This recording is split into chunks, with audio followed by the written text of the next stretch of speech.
Assalamualaikum warahmatullahi wabarakatuh. A'udzubillahi minasyaitonirrajim. Bismillahirrahmanirrahim. Alhamdulillahirabbil alamin wassalatu wassalamu ala asrofil anbiya'i wal mursalin wa ala alihi wa sahbihi ajma'in. Amma ba'du. Bertemu kembali dengan saya Ibu Siti Aisyah Rahman, SPDI di SD 106189 Senah, Kecamatan Pegajahan, Kabupaten Serdang Bedagai. Pada kesempatan kali ini saya akan menyampaikan materi yaitu bab 1, indahnya saling menghormati di kelas 4 SD. Nah, pada kali ini pembahasan kita adalah mengenai surah Al-Kafirun. Apa itu Al-Kafirun? Al-Kafirun diambil dari ayat ke-1 surah Al-Kafirun yang artinya orang-orang kafir. Anak-anak Ibu, ayo kita perhatikan gambar berikut. Di sini ada beberapa gambar yang ditampilkan, yaitu gambar di sini menunjukkan adalah keanekaragaman umat beragama di Indonesia. Kita lihat dari gambar tersebut ada bermacam-macam jenis rumah ibadah.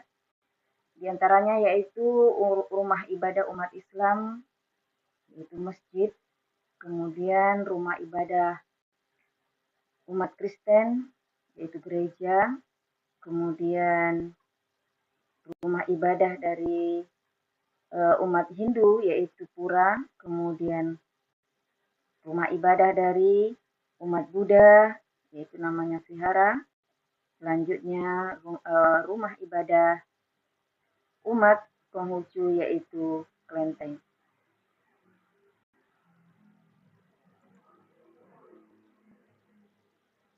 Dari gambar yang sudah kalian amati tadi, ada beberapa hal yang dapat kita simpulkan, yaitu yang pertama, yaitu agama Islam adalah agama rahmatan lil alamin.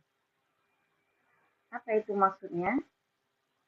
Agama Islam adalah agama rahmatan lil alamin, artinya agama yang membawa keberkahan bagi seluruh alam semesta. Kemudian selanjutnya di dalam materi ini nanti Rasulullah SAW juga mengajarkan kepada kita untuk bersikap toleransi. Selanjutnya Islam juga memandang perbedaan agama itu adalah rahmat. Kemudian agama Islam mengajarkan untuk saling menghormati antar sesama manusia. Selanjutnya pada materi ini nanti akan digambarkan juga bagaimana contoh sikap toleransi Rasulullah SAW saat terjadi perselisihan antara kaum Muslim, Quraisy dan Yahudi. Rasulullah SAW menawarkan solusi agar hidup damai dan tentram dengan membuat piagam Madinah. Anak-anak Ibu, kita ketahui bersama bahwa bangsa Indonesia adalah bangsa yang majemuk. Hal ini ditandai dengan berbagai macam agama yang terdapat di negara kita, yaitu Indonesia. Di antaranya adalah agama Islam, kemudian agama Katolik, kemudian agama Protestan, agama Konghucu, agama Hindu, dan agama Buddha. Nah, pada kesempatan kali ini anak-anak Ibu semuanya, kita akan belajar membaca surah Al-Kafirun. Nah, saat ini Ibu persilakan kalian untuk mendengarkan bacaan daripada surah Al-Kafirun agar kiranya kalian nanti bisa mengikuti bacaan tersebut sesuai dengan tajwid yang benar. A'udzu billahi minasy syaithanir rajim. Bismillahirrahmanirrahim. Qul ya ayyuhal kafirun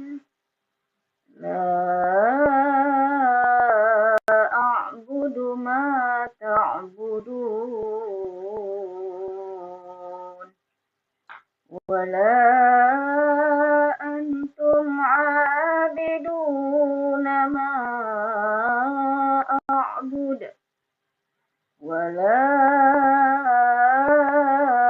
أنا عابد ما عبدتم ولا أنتم عابدون ما أعبد لكم دينكم ولي دين Sadaqallahul Azim.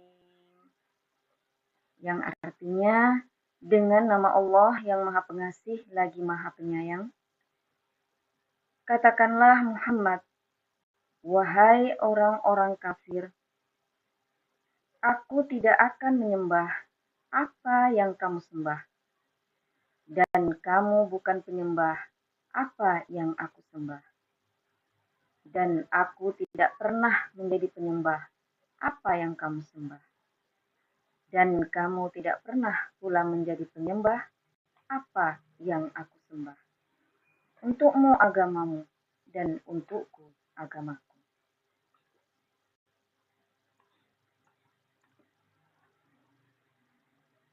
Nah, dari surah Al-Kafirun yang sudah Ibu bacakan tadi, dapatlah kita simpulkan bahwa yang pertama, surah Al-Kafirun diturunkan di kota Mekah, sehingga surah Al-Kafirun ini digolongkan kepada surah Al-Makkiyah. Kemudian, surah Al-Kafirun ini terdiri dari 6 ayat dan diturunkan pada urutan ke-109 dalam Al-Quran.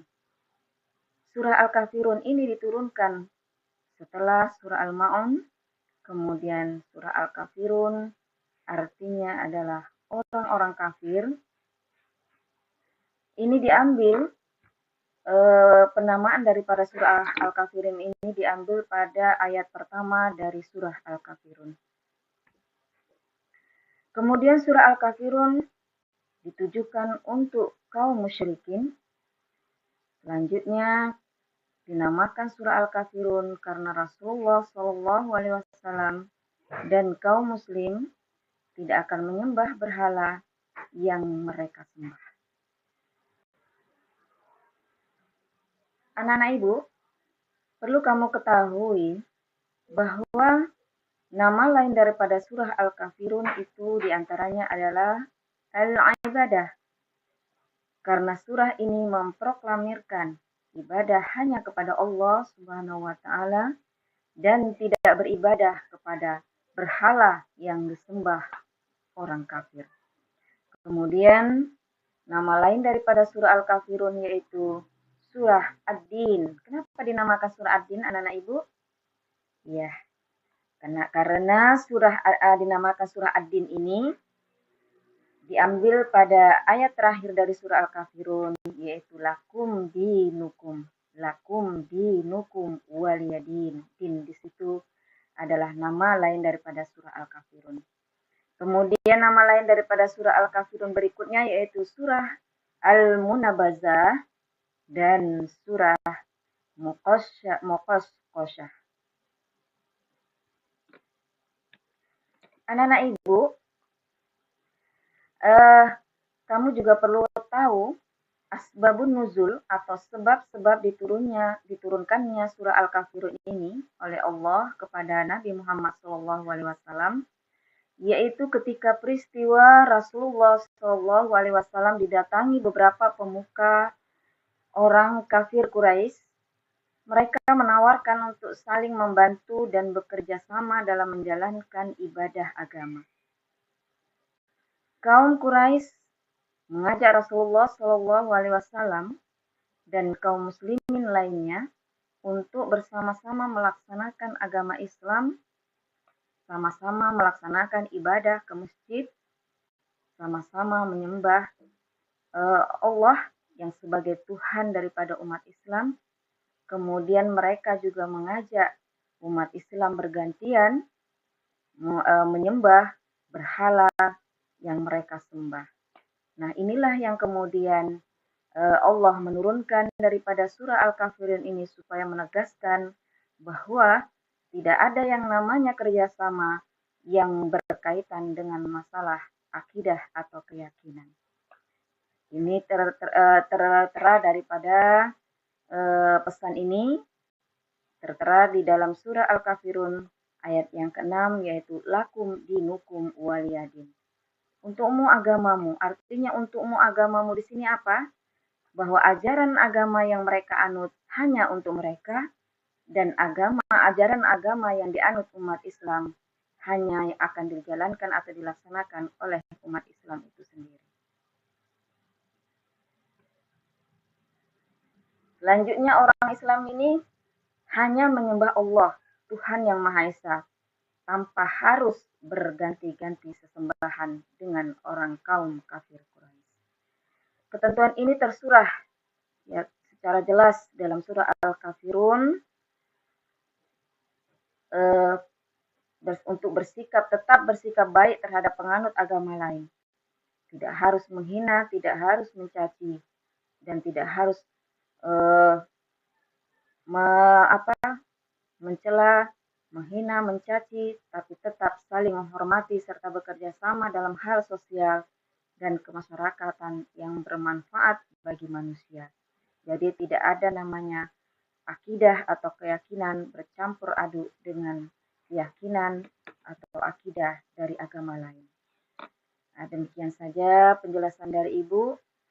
Mudah-mudahan apa yang Ibu sampaikan bermanfaat buat kita bersama dan ini akan dapatlah menjadikan kita tetap menjalankan ajaran agama Islam ini secara maksimal.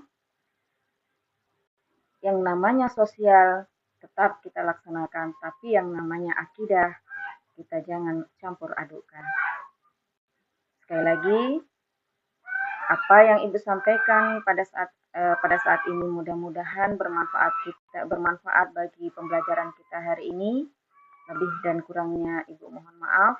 Ibu tutup billahi taufik wal hidayah. Wassalamualaikum warahmatullahi wabarakatuh. Sampai berjumpa kembali di pertemuan yang akan datang.